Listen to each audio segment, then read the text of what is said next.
ಬೆಂಗಳೂರು ದಕ್ಷಿಣ ಜಿಲ್ಲೆ ಚನ್ನಪಟ್ಟಣ ತಾಲೂಕಿನ ಅಕ್ಕೂರು ಗ್ರಾಮದಲ್ಲಿ ಜುಲೈ 20ರ ಭಾನುವಾರ ಆಯೋಜಿಸಲಾಗಿದ್ದ ದೈವ ಸಂವೃತ ನಿಜಚರಣ ದೇವಮಾನವ ಪವಾಡ ಪುರುಷ ಶ್ರೀ ಚನ್ನಪ್ಪಾಜಿ ಸ್ವಾಮಿಯ ದೊಡ್ಡ ಸೇವೆಯನ್ನು ಜಿಡಿಮಳೆಯಿಂದ ಹಠಾತ್ ಮುಂದೂಡಲಾಗಿದೆ.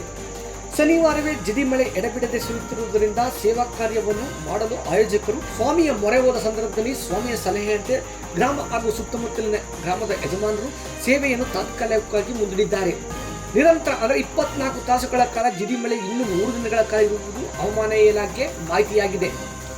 ಅಪಾರ ಭಕ್ತಾದಿಗಳು ಸೇವಾ ಕಾರ್ಯಕ್ಕೆ ಆಗಮಿಸುವ ನಿರೀಕ್ಷೆ ಇತ್ತು. ನಿರಂತರ ಮಳೆಯಿಂದ ಜನರು ಹೊರಗಡೆಯೇ ಬಾರದ ಸ್ಥಿತಿ ಎದುರಾಗಿದೆ. ಅಲ್ಲದೆ ಸೇವಾ ಕಾರ್ಯವನ್ನು ಮಳೆಯಲ್ಲಿ ಮಾಡಲಾಗದ ಕಾರಣ ಶ್ರೀ ಚನ್ನಪ್ಪ ಸ್ವಾಮಿ ದೊಡ್ಡ ಸೇವೆಗೆ ತೆರಳಲು ಉತ್ಸುಕದಲ್ಲಿದ್ದ ಭಕ್ತಾದಿಗಳು ವಾಸ್ತವತೆಯನ್ನು ಅರಿತು ಸಹಕಾರ ಮಾಡಬೇಕು.